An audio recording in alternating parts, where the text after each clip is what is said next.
Paris, a cidade da luz, berço de grandes ideias e palco de eventos históricos marcantes.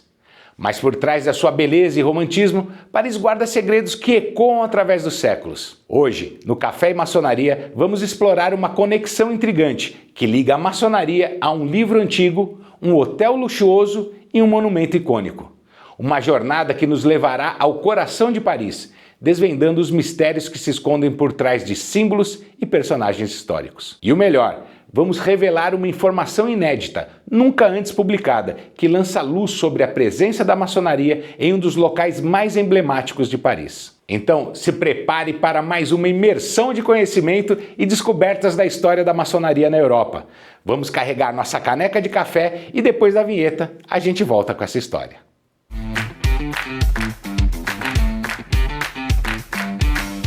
Em 1740, um homem chamado Louis Travenol, sob o pseudônimo de Leonard Gabaon, publicou em Paris um livro de revelações maçônicas, onde ele expunha todos os segredos da ordem. Na década de 1740 existiram vários livros de revelações dos segredos da maçonaria, mas esse ficou conhecido não só pela revelação dos segredos, mas sim porque foi a primeira vez que se escreveu sobre ter sido Adoniran o arquiteto do templo, e não Irã Abif.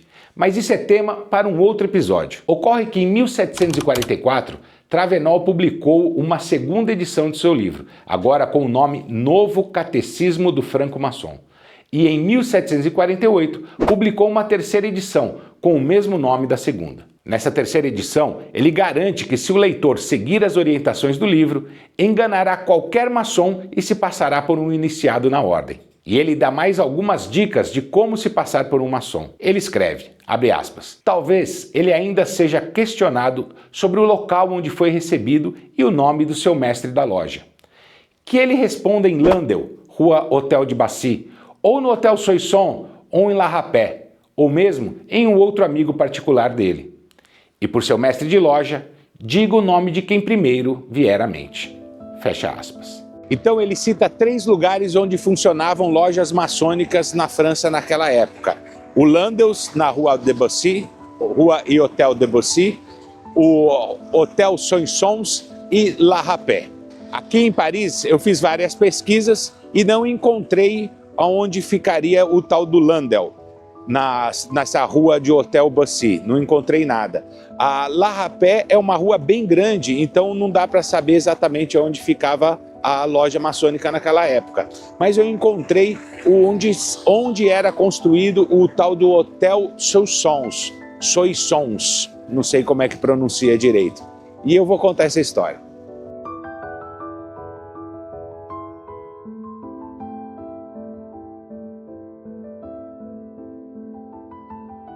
No fim do período medieval e também durante a Idade Moderna, aqui na França chamavam de hotel uma casa grande, construída por pessoas ricas da cidade, para diferenciar dos apartamentos onde viviam as pessoas de menos posse. Em outros lugares, como Espanha e Portugal, esse tipo de construção era chamada de palácios. Existem muitos palácios até hoje, assim como esses que vocês estão vendo nas imagens aí, de um palácio na Espanha, em Salamanca. Eram casas de pessoas muito ricas, casas grandes, normalmente tinham um pátio no centro dessas casas. O Hotel Soissons começou a ser construído no século XIII e passou por diversos proprietários, inclusive o rei Filipe o Belo, aquele mesmo que perseguiu os templários. No século XVI ele pertenceu a Catarina de Médici, rainha da França. A rainha da França tinha muito gosto pelo misticismo, inclusive foi ela que introduziu o famoso Nostradamus na corte francesa. Ela também tinha interesse particular em astronomia e mandou construir no seu palácio uma torre de observação astronômica. Essa torre ficou conhecida como Coluna de Médici. O edifício mudou de dono mais algumas vezes e foi usado não só para moradia, mas também para negócios, como um local comercial. No século XVII, ele foi adquirido pelo Duque de Soissons, que lhe deu o nome de Hotel de Soissons. Já no século XVIII, seu último proprietário particular foi Vítor Amadeu de Saboia. Faliu na década de 1740 e o imóvel foi vendido para a cidade. Mas nessa venda, um homem, Louis Petit Bouchamont, comprou separadamente a Coluna de Médici. É isso mesmo, o edifício foi vendido, mas a coluna de Médici foi vendida separadamente para uma outra pessoa. Então a cidade ficou com o imóvel, mas esse homem ficou com a torre. Atualmente, a geografia de Paris mudou bastante, é diferente do que era no século XVIII. Mas aonde ficava o Hotel Soissons, que foi demolido no século XVIII, foi construído a Câmara do Comércio de Paris e hoje em dia abriga o Museu de Arte. Mas a torre de observação da rainha Catarina de Médici continua no seu lugar original.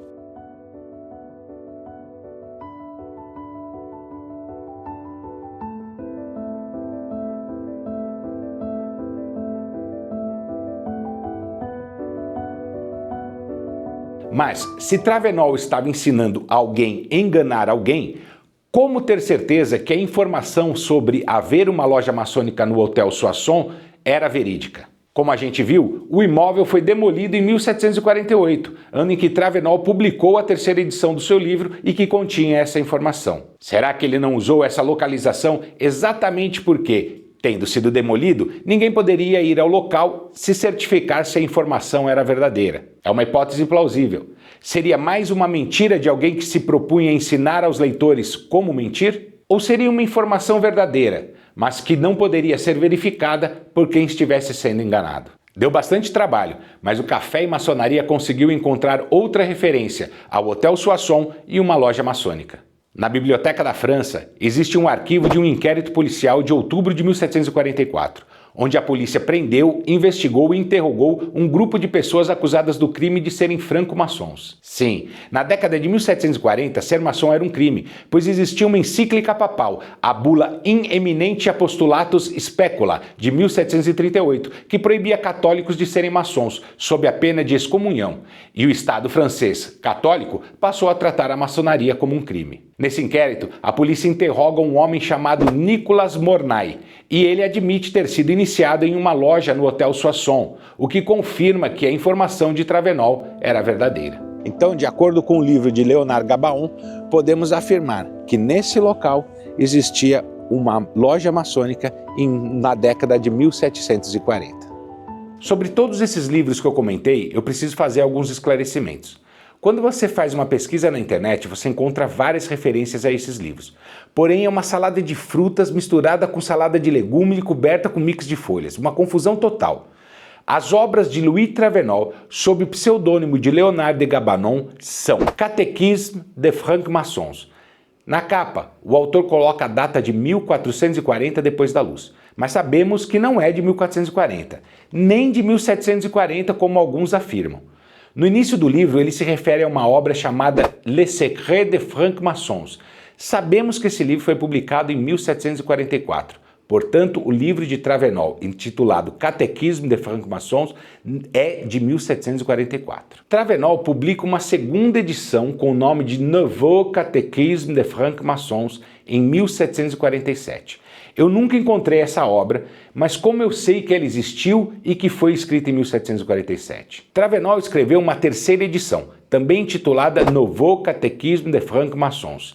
Em sua capa, ele também coloca o ano de 1440. Porém, na página 37, ele se refere às suas duas edições anteriores e diz que a primeira é de 1744 e a segunda é de 1747. Por isso, sabemos da existência e do ano da segunda edição. Quanto ao ano da terceira edição, não sabemos ao certo. Porém, ele se refere a uma obra intitulada L'Anti-Maçon, que ele diz que foi escrita em 1748. Além disso, na terceira edição, ele se refere a um documento publicado em 8 de novembro de 1748. Portanto, a terceira edição só pode ter sido publicada depois de novembro de 1748. Assim, com algum risco, eu assumo que a terceira edição seja de 1748. Então temos Catecismo, primeira edição de 1744, Novo Catecismo, segunda edição de 1747 e Novo Catecismo, terceira edição de 1748. Na salada que encontramos na internet, muitas vezes se referem ao Catecismo de 1744 como sendo o mesmo livro chamado Les Secrets des Francs-Maçons. Mas não são o mesmo livro, são duas obras distintas. Aliás, tem um exemplar de cada um dos livros exposto no Museu da Maçonaria do Grande Oriente da França, como vocês podem ver nas imagens que eu fiz lá. Também confundem as obras de Travenol com um outro livro, publicado em 1758, chamado L'Ordre des Francs-Maçons Trahis. Mas são livros distintos, e esse último não é de autoria de Travenol. Outra confusão é sobre um livro escrito em 1783 com o título Nouveau Catéchisme des Francs-Maçons, o mesmo título do livro de Travenol. Porém, esse de 1783 não tem nome de autor. Esse livro de 1783 e essa adulteração sobre Adoniran são criticados por Guilherme de Saint-Vitot em sua obra Compilação Preciosa da Maçonaria Adoniramita de 1787. Também fazem confusão sobre isso. Dizem que Saint-Vitot teria refutado a explicação de Travenol sobre Adoniran, mas não é isso. Na Compilação Preciosa, Saint-Vitot critica o autor inominado do livro de 1783, dizendo que esse é um mentiroso que apenas copiou o Catecismo de 1744, se referindo ao livro do Travenol, e que o inominado somente teria alterado com mentiras a explicação sobre Adoniran em 1783. Ufa, que salada! Espero que eu tenha conseguido esclarecer esse imbróglio. Agora, falando sobre os livros de Travenol, essa informação sobre o Hotel Soissons, que a gente encontrou a coluna de Médici, consta na terceira edição, aquela de 1748. Eu já fiz muitas pesquisas nesses livros. Eles estão disponíveis online na Biblioteca da França, todos originais em francês. E eu tinha uma dificuldade imensa para estudá-los, porque eu precisava usar tradutores online e nem sempre essa ferramenta consegue entender alguns termos do francês do século XVIII. Mas agora tá fácil. O irmão Guilherme Genovet Jr. acabou de traduzir para o português o livro Catecismo dos Franco-Maçons de Leonard de Gabanon, aquele que é a primeira edição de 1744. O livro tá bem legal, logo mais eu vou fazer uma resenha sobre ele também. O irmão Guilherme Genovet Jr. já tinha feito uma tradução desse livro aqui, ó, A Origem da Maçonaria Adoniramita, de Louis Guilherme de Saint-Vitot, o mesmo autor da Compilação Preciosa da Maçonaria Adoniramita. Esse livro também é muito interessante. Esse aqui você encontra no site da Wiclap. Já esse aqui, o Catecismo do Franco-Maçom, o irmão Guilherme não disponibilizou para venda ao público em geral. Ele só vende para mestre maçom. E se você é mestre maçom e quer comprar esse livro, você tem que entrar em contato com o irmão Guilherme diretamente através do Instagram do irmão, que está aparecendo aqui na tela e também eu vou deixar fixado nos comentários desse vídeo. Aqui na descrição do vídeo eu vou colocar o link de todas as obras que eu citei. Assim você pode conferir todas as informações por si mesmo. E aí, você sabia que o prédio em que originalmente foi construída a coluna de Médici abrigava uma loja maçônica? Escreve aqui nos comentários se você sabia ou não. E essa informação vale uma curtida, não vale? Então dá um tapa no dedão do like, se inscreve no canal se já não for inscrito e para dar aquela força para o canal, compartilha nossos vídeos para a gente ganhar mais relevância na internet. Obrigado por nos dispensar uns minutinhos do seu tempo e até a próxima. Viva, viva, viva!